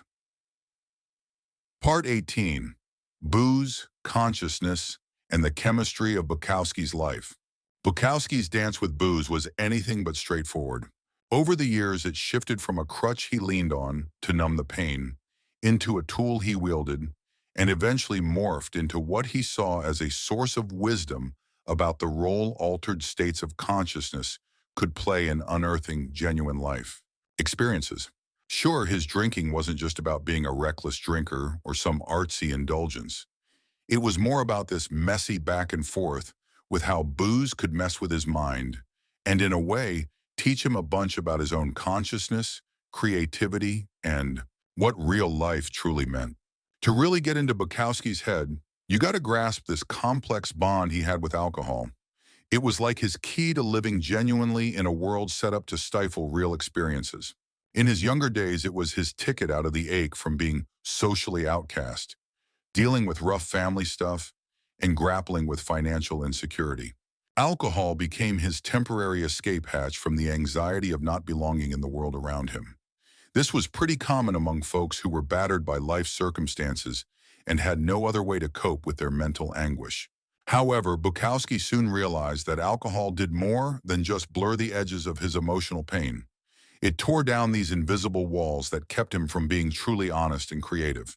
A few drinks could strip away the usual filters, like social norms and self-doubt, that kept his true thoughts and feelings locked up. So it wasn't like booze magically made him more creative. Instead, it cleared the fog, letting him reach thoughts and emotions that were already there. In this way, drinking morphed into a path for self-discovery rather than self-destruction, though it was always a slippery slope. Bukowski also found drinking a curious way to mess around with his state of mind and see how it changed his perspective of reality. Problems that were monsters in sobriety sometimes turned into jokes after a few drinks. But then, stuff that seemed deep when he'd had a few might look dumb or plain once the haze lifted. This little experiment with consciousness taught him that reality is way more fluid and subjective than most people think. Playing with the idea that what feels like the hard truth in one state of mind might just be a viewpoint among countless others. This flexibility of perception became a cornerstone of his philosophical views. Apart from booze's philosophical perks, Bukowski also keyed into the way it stripped away the masks people wore. He saw drinking with others as a window into their real personalities, brushing away the usual formalities to reveal who they truly were. Sure, it could get ugly or awkward, but this transparency also shed light on human nature and helped him pen more truthful takes on the messy, often hidden motives behind people's actions. To him, alcohol acted like a truth serum, revealing characters in a way everyday life seldom did. However, Bukowski wasn't wearing any rose-tinted glasses about the pitfalls of drowning in booze. He witnessed alcohol wreck lives, including that of his first love, Jane Cooney Baker, and felt its toll on his own body, relationships, and work output. He knew these bursts of insight or creativity often demanded a trade-off, a hit to his physical and emotional well-being. The real trick was to drink with his eyes open, to harness booze's mind-bending perks without letting it take the reins, a delicate balance in his ongoing tug-of-war with addiction that, truth be told, he never entirely got a grip on. As Bukowski got older, he realized that his heavy drinking was taking a serious toll on his health. So he gradually changed his attitude toward alcohol without quitting entirely. He figured out how to drink more carefully, using it to tap into certain moods or for socializing, but making sure he had sober stretches to stay healthy and clear-headed. This more mature take on drinking showed he understood that different mindsets were useful for different things. It wasn't about being in one state forever, but about being able to experience and understand a variety of states. He valued the ability to switch things up rather than being stuck, whether that meant sobriety or being a bit tipsy. Bukowski's reflections on drinking opened his eyes to why people might want to change their usual state of mind. He noticed that just being normal all the time could feel limiting because of societal pressures, personal fears, or habits that stop people from really living life to the fullest. The draw of alcohol, drugs, or other ways to alter consciousness wasn't just about running away from reality, but was often a genuine urge to experience life differently and expand one's view. However, most folks didn't have the know-how or control needed to explore different states safely, which often led them to depend on substances in ways that kind of shrunk their world rather than broadened it. In the end, Bukowski's thoughts on consciousness came down to staying aware and making choices, no matter your state of mind. Whether you were having a drink or stone cold sober, the trick was to really pay attention to what you were feeling and why. By seeing substances as tools, not just a way out, and being honest with yourself, you could gain insights and experiences you wouldn't get otherwise. But this approach required knowing when it was worth it or when the risks were too high. The aim wasn't to stick to a single mindset, but to learn how to move through different states thoughtfully and genuinely. Part 19. In his later years, Bukowski started thinking about what, if anything, would stick around from his life and work once he was gone. He tackled this idea with his usual skepticism about the importance of being remembered or achieving some kind of literary immortality. To him, legacy was often a mask for the fear of dying and a craving for significance that fame couldn't really satisfy. Instead of aiming to be remembered through his writings, he concentrated on living honestly in the moment and letting others figure out what would last. He knew that chasing a lasting legacy usually messed with the quality of the work itself. Writers, too, focused on their legacy, ended up writing to please critics and academics, not the people actually reading their stuff, which led to creations that were impressive but lacked life. They would dampen their true voice, trying to create what seemed more likely to last, missing the point that only true, heartfelt expression had a shot at being important to future generations. The most lasting works were often born from artists who simply wanted to share their real experiences, not build statues for themselves. He also noticed that how someone is remembered after they're gone is something they can't really control. Critics, academics, and cultural tastemakers often put their own spin on an artist's work, influenced by their own times and interests. The Bukowski that future folks might know could be quite different from the real guy who lived and wrote, in the same way that our understanding of past writers can tell us more about what's happening today than about the actual past. Because of this, desiring a certain type of recognition was pointless, as you couldn't control how people who didn't know you personally would understand or misunderstand you. The best move was to create your truest work and leave it up to time to sort out what was worth keeping. Bukowski found real meaning in how his work resonated with people alive now, rather than worrying about its future glory. He got countless letters from readers saying their lives felt a bit less lonely thanks to his books, which made them feel okay about their own struggles or simply kept them company during tough times. This kind of connection with folks going through the same things he had felt more genuine and worthwhile than any amount of critical applause. For him, if his work brought comfort or insight to people in need, that was legacy enough, whether or not future generations knew his name. His outlook on legacy was also shaped by his views on death and the fleeting nature of human achievements. No matter how famous or impactful someone got, they'd eventually be forgotten as if they'd never existed. Empires come and go, languages die out, and even the greatest artworks eventually fade or are lost. From this big picture view, being famous and being obscure ended up looking pretty much the same, since both led to being completely forgotten. This understanding freed him from worrying about his reputation and allowed him to focus on the inherent worth of what he was creating, rather than its chances of lasting. Yet Bukowski also saw that while individual legacies faded, the human experiences he wrote about were timeless. As long as people struggled with loneliness, were stuck in jobs they hated, fell in and out of love, and faced their mortality, his reflections on these experiences would stay relevant. The details of his own life and times might one day just be historical oddities, but the emotions and insights he shared might still speak to readers dealing with similar things. This kind of legacy wasn't about personal immortality, but about being part of the ongoing human story about what it means to be alive and aware in a tough world. The writer realized that his true legacy might come from his impact in ways he couldn't foresee or dictate. He imagined other writers picking up his work and finding the courage to write more truthfully about their own lives, spreading an influence that went way beyond his own books. Readers, too, could take what they learned from him and use it to be more honest and compassionate in their own lives and with the people around them. It was tough to measure these indirect effects, but they might matter more than any official recognition because they touched how people really lived their lives, not just how they thought about books.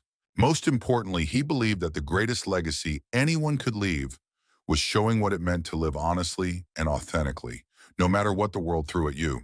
In a society filled with pretending and compromising, just being true to who you are and speaking your truth could inspire others to do likewise. This kind of influence wasn't something you could plan or force. It arose simply from choosing to hold on to integrity rather than chasing success, valuing being real over wanting approval. If his life showed it was possible to be true to yourself despite the potential consequences, then that might be the most precious gift he could offer future generations. Ultimately, what mattered was not the things you created, but the way you lived your life and how that could encourage others to live with more courage and honesty. Part 20. In the end, one of the deepest parts of Bukowski's philosophy was how he accepted that contradictions are just a normal part of being human and living a true life. Instead of trying to smooth out the rough edges between his many beliefs and feelings, he chose to see life's paradoxes as natural for any mind able to grasp the complexity of tough issues. Embracing contradictions gave him relief from the tiring job of keeping a consistent image and let him deal with whatever came his way in life without trying to stuff his feelings into predefined boxes of meaning or worth. Bukowski got that he could be both harsh and kind, pessimistic and optimistic, selfish and giving, wise and silly, sometimes all in the span of one day or even one conversation. Instead of trying to erase these contradictions or picking one side over the other, he took these as proof of his complete human experience. This kind of mental flexibility meant he could adapt to different scenarios, not bound by a strict pattern based on a steadfast image of himself. He could be firm if the situation called for it or soft when that seemed right, without sweating over whether his actions matched some grand idea of who he should be. This acceptance of contradictions even spread to his way of thinking about life. He could hold the belief that life was both pointless and beautiful, that love was not only crucial but also damaging, that winning didn't matter yet was worth going after, and that people were at once selfish and truly generous. These weren't things that clashed and needed sorting out. They were real takes on the complex nature of living that couldn't be tied down by any one viewpoint or an easy solution. Reality was filled with contradictions, and any philosophy that tried to get rid of those was likely too simple to help tackle real-life challenges. Being okay with contradictions also gave Bukowski the freedom to change his mind and update his thoughts based on new experiences without feeling like he was turning his back on what he used to believe. He could admit when past ideas no longer fit into his understanding without having to defend them. This kind of mental open-mindedness kept his thoughts alive and flowing instead of stuck and defensive. He cared more about getting things right than always matching up with what he used to think, wanting more to talk about what he truly experienced rather than sticking to a neat philosophical plan that might not cover life's messiness. His ability to admit wrongs and change paths was maybe his smartest intellectual trick. He knew, too, that different conflicting truths might fit different situations or parts of life. What worked in his youth might not when he got older, and the insights that helped him through tough times might not fit when he reached comfort. Instead of pinning down universal truths for every occasion, he leaned more into knowing that the best move often depended on what's happening right then and there. This practical form of flexibility made him better at handling all the ups and downs life threw at him as the years went by. Bukowski's acceptance of contradictions also made him more patient with other people's seeming inconsistencies and mistakes. He got that everyone was making an effort to manage competing wants, needs, and duties that don't always line up perfectly. This understanding made him less likely to judge others harshly and more understanding of the challenge it is to live truthfully in a complicated world. He could see the good in people's intentions, even if their actions didn't always live up to them, and he could let go of shortcomings that came from being human rather than from bad intentions. This kindness towards the contradictions people lived with made his relationships deeper and more real, letting people feel accepted for who they really were, rather than being judged for who they weren't. His philosophical way of welcoming contradictions helped Bukowski keep his cool and his sense of humor when faced with life's absurdities. Instead of getting all worked up about the difference between how things ought to be and how they actually are, he learned to see it as something funny, even sweet. The idea that conscious creatures who could dream up perfection were stuck in a mess of imperfection was more of a comedy once you embraced that contradiction was more of a norm than an oddity. This cosmic chuckle at life's paradoxes made dealing with life a bit easier, even enjoyable, despite its clear limits and annoyances. What mattered most, perhaps, was how Bukowski welcomed contradiction, understanding that being real didn't mean being perfect or having it all figured out. It just meant being open about what was really going on in life. You didn't need to sort out every inner struggle or smooth out every flaw to live truthfully. You just needed to drop the act of being simpler or better than you really were. Accepting every part of yourself, messy and imperfect as it is, was the key to the kind of genuine life Bukowski spent years nurturing. In the end, the wisdom didn't lie in ironing out life's paradoxes, but rather in learning to roll with them, discovering beauty and meaning in a world where simple answers didn't exist. That was maybe his last gift to those who would listen, the permission to be wholly human, contradictions and all. Charles Bukowski never pretended to have life's big questions all figured out. Instead, he offered something arguably more valuable, showing how he faced life straight on, without fooling himself or telling nice little lies to make things easier, and how he managed to carry on and even find laughter in the midst of his discoveries about human existence. His philosophy wasn't a manual to be followed, but more like an invitation for each person to forge their own genuine bond with reality, whatever that looked like. In a world where everyone is pushing some quick fix or another, Bukowski simply shared his journey and the gritty truths he'd gathered from being unwilling to shy away from uncomfortable truths. Maybe that's the best anyone can offer someone else. The courage to see things clearly and the solace of knowing others have grappled with the same tough truths and still found ways to keep moving through this strange and wonderful human experience.